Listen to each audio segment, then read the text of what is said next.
Welcome to my channel. What I'm going to do is I'm going to slide my Mac away.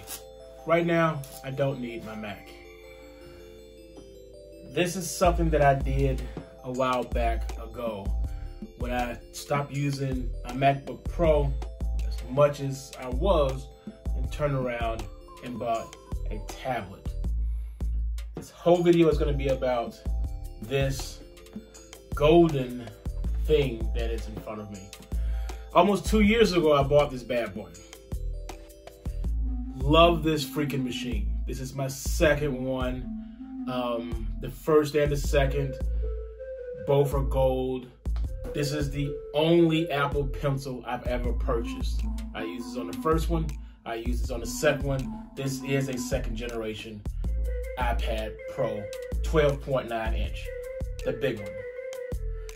This video is all about what happens to these machines after 2 years.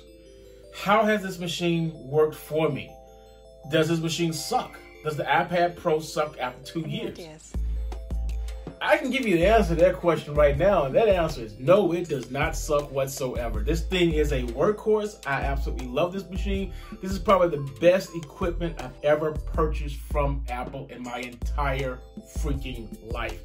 I wish that I had bought one even with more storage space. So first, we got a list. I'm only gonna try to have a list so I can stay focused and not stray too far. The storage, they will come. But with me and the way I am right now, I love this thing so much. It is doing so well, even with iPad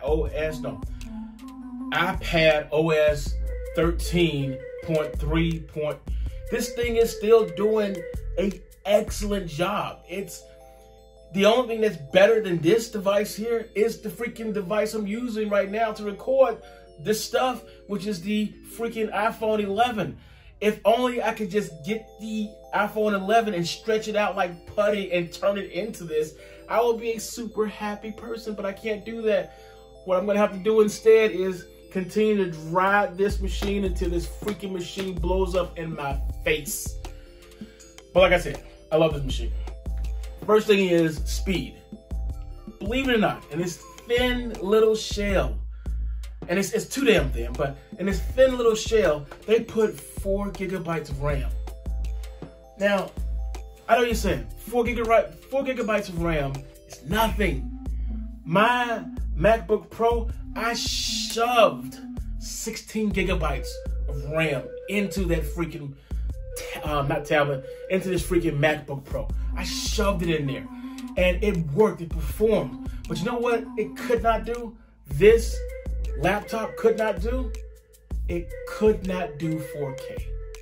Storage space. I opted to go for 264 gigabytes of storage space only because I really needed more space. My first one, the one I gave to my mom, had 32 gigabytes of RAM.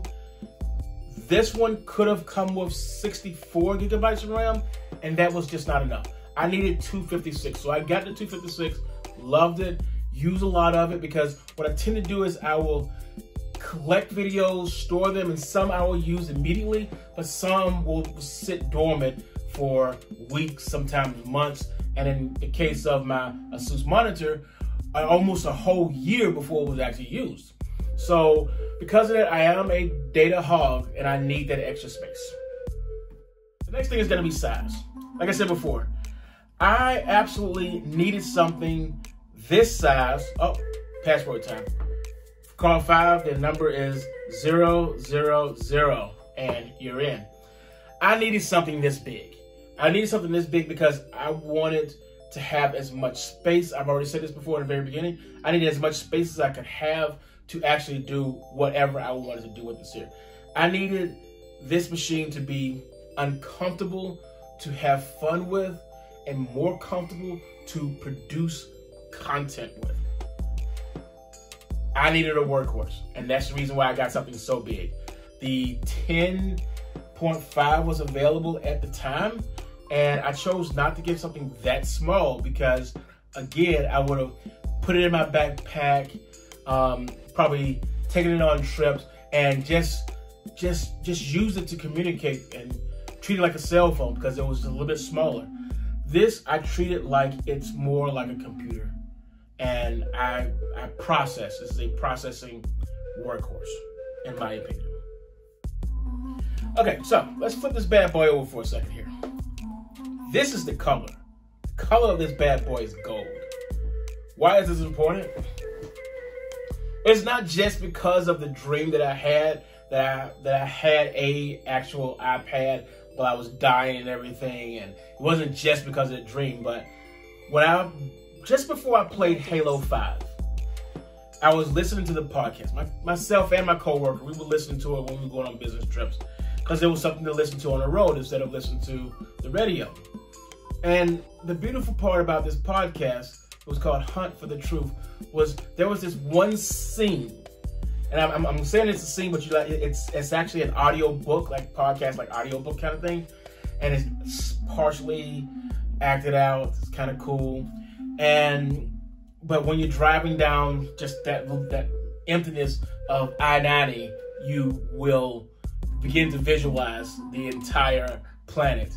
And there is this mining planet, a filthy, nasty mining planet where they're grinding into a planet and getting this organically rich core stuff that's in there, and they're mining it so they can ship it to other places so they can make these fancy electronics and all this other stuff.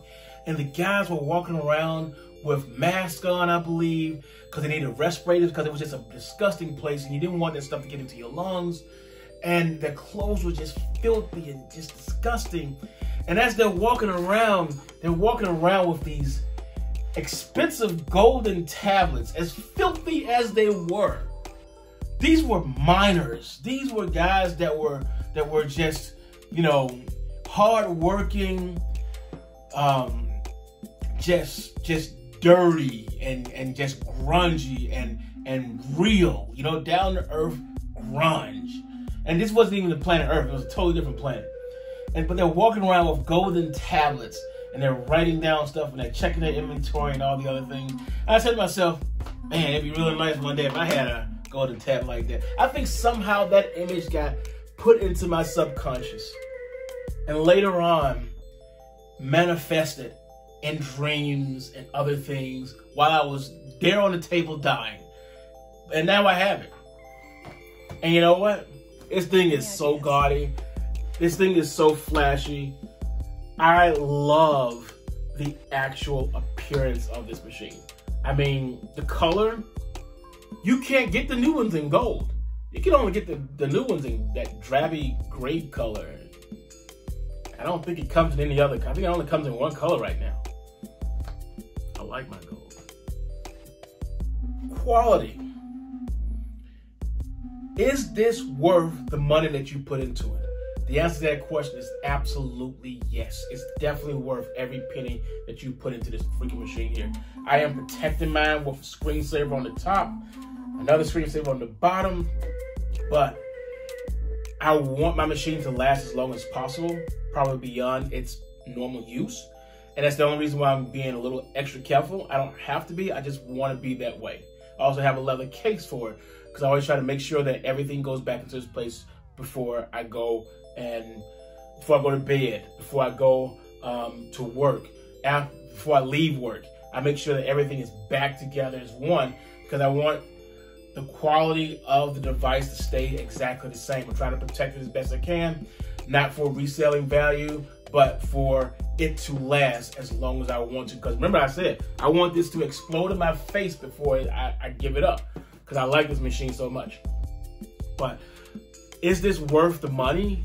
Yes, it absolutely is worth the money.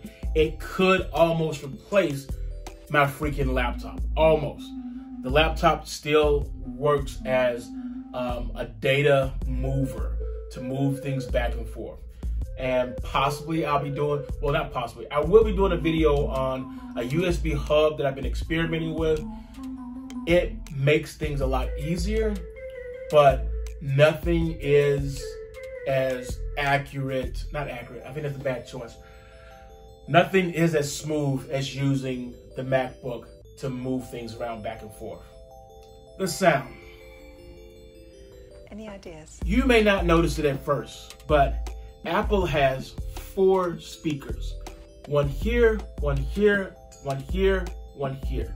These 4 speakers have some kind of weird voodoo magic where wherever the top is, it realized that, hey, this is the top speaker. I'm going to sound slightly different from the bottom speakers to try to give this person a 3D-like sound. It works. It's crazy the way it actually functions, but it's pretty much like the rotation on the actual screen. Because hang on, use my other thumb. There we go. Because when you're looking at it, it rotates. That same device that does the rotations for you will also do something with the speakers and make the speakers sound good to you. I've listened to The Weeknd and other people singing on this device, and also with my Logitech speaker system. I get more pure music sound out of this device than I do out of my Logitech speaker system for my gaming stuff. I love the sound. It's just amazing. Again, quality, they put it in here. Could they have been a little bit cheaper and gave me a slightly bigger battery? Yeah, they could have, but they didn't. I'm going to cry about that later. I got a section down here called cons, so we'll be getting to that in just one moment.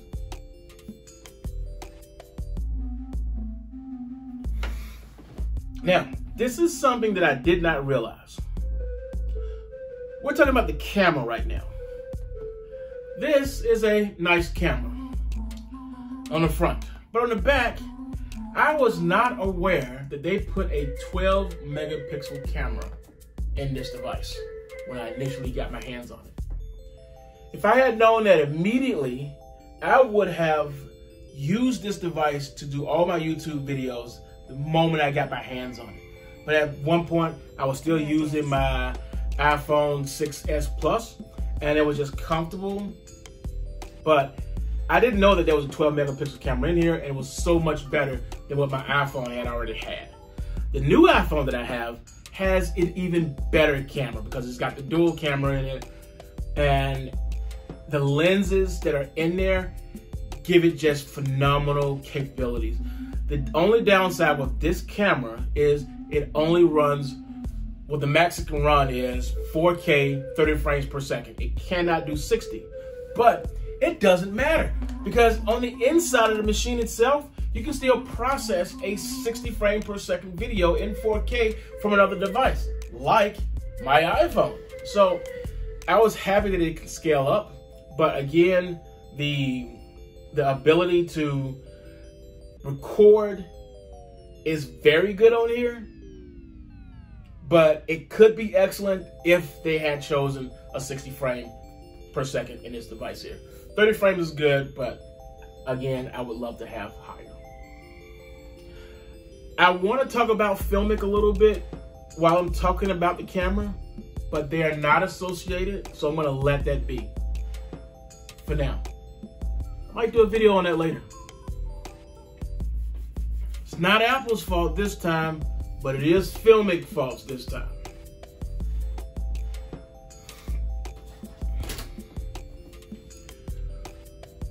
This is the original box that the Apple Pencil came in.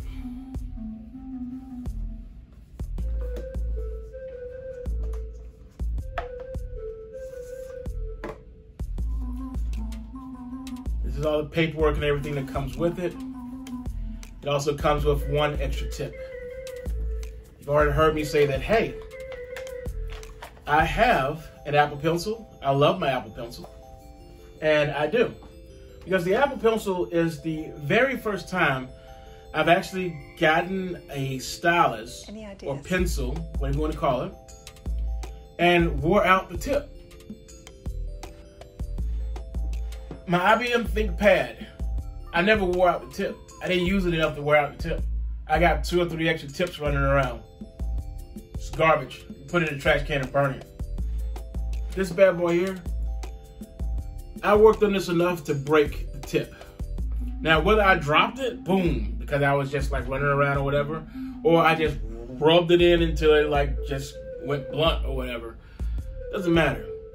I had never been able to replace a tip on any device until now, which is unique.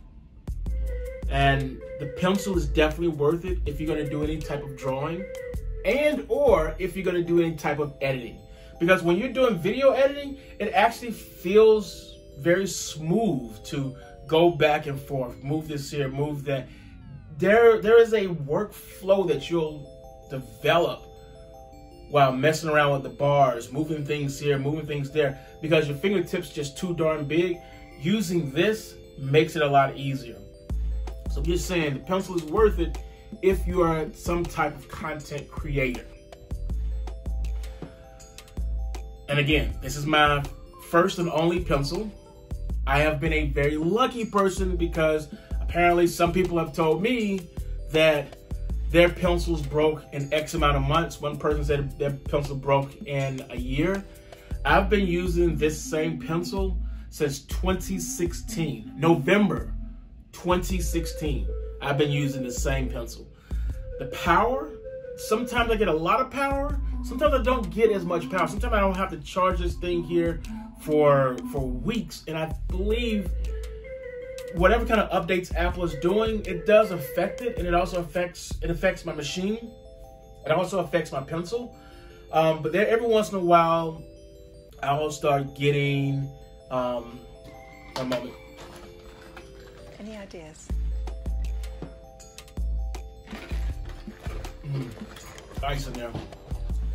Every once in a while, I'll get a short charge and it won't go as long as I anticipated it to. And usually it's because Apple is suppressing some kind of software that affects both the tablet and affects the pencil itself. So it's something I can work with. It's not the worst thing in the world. Functionality on this thing is still 100%. The speed is really good. It just takes a while to get used to holding something that feels like porcelain in your hand instead of an ink pen in your hand or instead of a pencil in your hand. And it has this is the 1.0 version, so it doesn't have that slant edge like the newer one does, the 2.0. This is 1.0 here.